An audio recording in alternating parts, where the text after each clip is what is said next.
Yes good morning all. Today news analysis చూద్దాం. Microsoft అల్లకల్లోలం. నిన్న ప్రపంచమే అల్లకల్లోలమైంది. ఏది టెక్నాలజీ పరంగా. మైక్రోసాఫ్ట్ విండోస్ అప్డేట్ వల్ల తలెత్తిన సాంకేతిక సమస్య కానీ ఇది ప్రపంచాన్ని మొత్తం అల్లకల్లోలం చేసింది. స్టాక్ మార్కెట్లో అయితే ఒక 8 లక్షల కోట్లు ఆవిరైపోయినాయి. మొత్తం స్టాక్ మార్కెట్లో 8 లక్షల కోట్లు లాస్ అయిపోయారు ఫర్ ఇండియాలోనే. ఇంకా ప్రపంచంలో అయితే ఇంకా ఎంతో అసలు ఇంకా ఘోరాతి ఘోరం భయంకరమైనగా లాస్ అయిపోయారు అందరు. Banking, railway, airlines, even Olympics కూడా దాకింది. ఇది యాక్చువల్లీ మైక్రోసాఫ్ట్ తప్పు కాదు. అసలు మేజర్ తప్పు వచ్చేసి క్రౌడ్ స్ట్రైక్.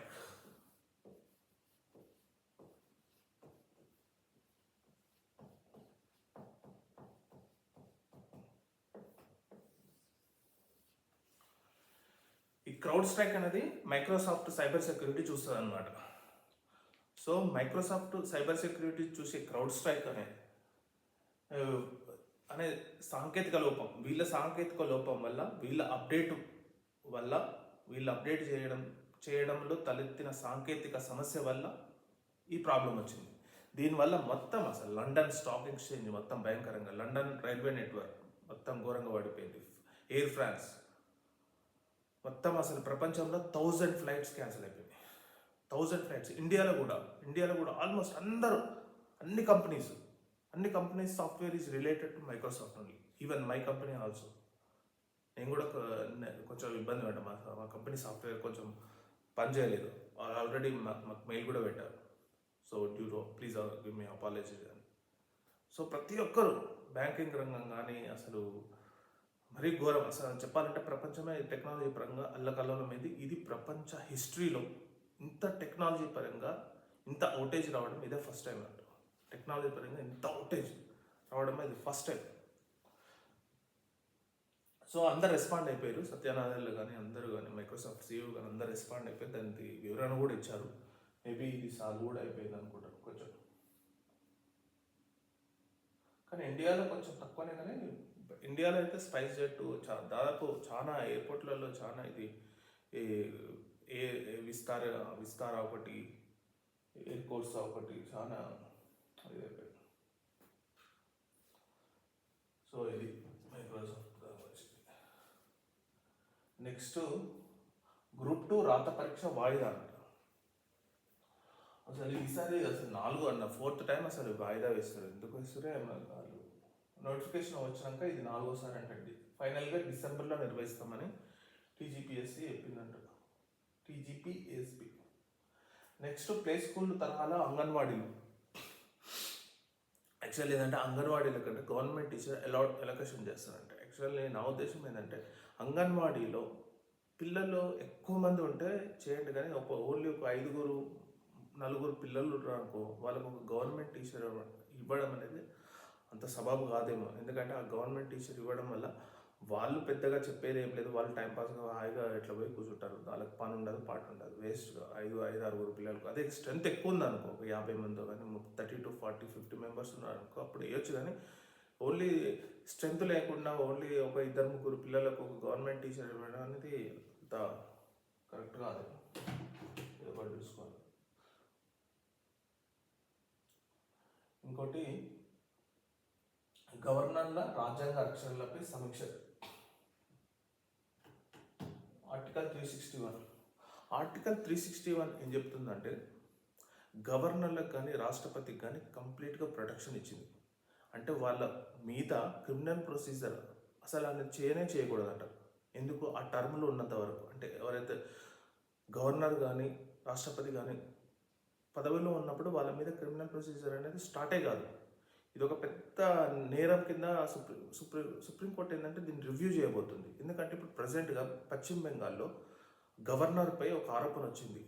గవర్నర్ ఆఫీసులో ఒక మహిళ నన్ను సెక్షువల్ పరంగా అబ్యూజ్ చేశారని కంప్లైంట్ ఇచ్చింది. కంప్లైంట్ ఇస్తే ఏమైపోతుంది అంటే ఆర్టికల్ 361 ఏం చెప్తుందంటే గవర్నర్ల మీద అసలు ఎలాంటి న్యాయ విచారణ అనేది చేయకూడదు. వాళ్ళు ఏం చేశారంటే సుప్రీంకోర్టుకి వెళ్ళి, సుప్రీంకోర్టుకి ఏం చెప్తుంది, దాని మీద రివ్యూ చేస్తుంది. ఇదే పరిస్థితి మన ఏపీకి అంటే కంబైన్డ్ ఏపీ ఉన్నప్పుడు ఎన్డీ తివారీ అనేది మన రాష్ట్ర గవర్నర్ ఉన్నప్పుడు, ఇప్పుడు రాజశేఖర రెడ్డి రోసే ముఖ్యమంత్రి ఉన్నప్పుడు అతని మీద కూడా అతని గవర్నర్ ఆఫీస్ మీద ఫుల్ అసలు సెక్షువల్ అబ్యూస్మెంట్స్ చాలా వచ్చాయి. కాకపోతే అప్పుడు ఆయన పదవికి రిజైన్ చేసి వెళ్ళిపోయాడు. ఆ తర్వాత అలా కొడుకు కూడా ఆయన మీద ఫైట్ చేసిండు. అతను మూడో భార్యనో అసలు కొడుకు కూడా ఫైట్ చేసి లాస్ట్కి వచ్చేసరికి సుప్రీంకోర్టు డిఎన్ఏ టెస్ట్ కూడా చేపించి ఇతను కొడుకే అని చెప్పింది. అంటే గవర్నర్ పదవులు కొందరు దుర్వినియోగం చేస్తారు, ఆ పదవి ఉపయోగించుకొని కొందరు దుర్వినియోగం చేస్తారు. ఆ దుర్వినియోగానికి ఈ 361 ఆర్టికల్ అనేది వాళ్ళకి ప్రొటెక్షన్ ఉండడం అనేది చాలా కష్టం. సో సుప్రీంకోర్టు అనేది జస్టిస్ చంద్రచూడ్ ధర్మాసనం ఏం చెప్తుంది, ఒకసారి దాన్ని రివ్యూ చేయాలి. ఇలా చేయడం ఇట్లా కంప్లీట్గా అవుట్రైట్గా వాళ్ళకి ప్రొటెక్షన్ ఇవ్వడం అనేది ఈ కాన్స్టిట్యూషన్ అలౌ చేస్తుందా లేదా అనేది చెప్పాలని చెప్తున్నాడు.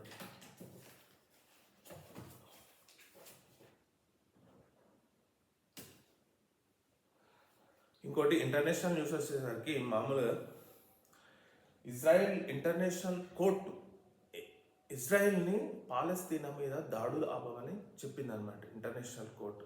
కానీ ఇది ఖచ్చితంగా ఇంటర్నేషనల్ కోర్టు మాట పాటించాలా లేదా అనేది ఇజ్రాయిల్ అనేది ఆ దేశం యొక్క నిర్ణయం అనమాట. కానీ కంపల్సరీగా ఇప్పుడు మన దేశం ఒక సుప్రీంకోర్టు ఒక ఆర్డర్ ఇచ్చింది అనుకో, అది కంపల్సరీ ఎగ్జిక్యూట్ అవుతుంది. కానీ ఇంటర్నేషనల్ కోర్టు ఇచ్చిన ఆదేశాలు అనేది కొన్నిసార్లు ఎగ్జిక్యూట్ అవుతుంది, కొన్నిసార్లు ఎగ్జిక్యూట్ కావు. 100% ఎగ్జిక్యూట్ కావాల్సిన అవసరం లేదనమాట. ఇది డిపెండ్స్ అపాన్ వాళ్ళ కంట్రీ మీద ఉంటుంది.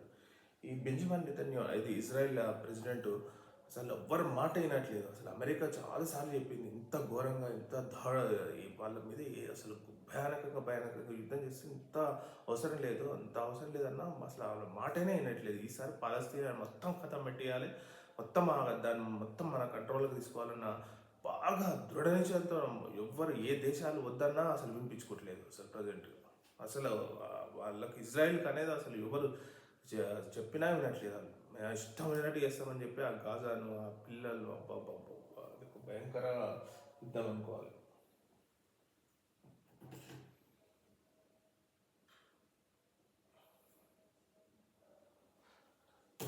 ఇంకోటి స్పోర్ట్స్ న్యూస్ వచ్చేసి ఒకటి ఇంట్రెస్టింగ్ న్యూస్ ఏంటంటే ఇది ఇండియన్ కోచ్గా ఇండియన్ హెడ్ కోచ్గా గౌతమ్ గంభీర్ సెలెక్ట్ అయ్యాడు. అంటే గౌతమ్ గంభీర్ ఇప్పుడు ప్రజెంట్ కొనసాగుతున్నాడు.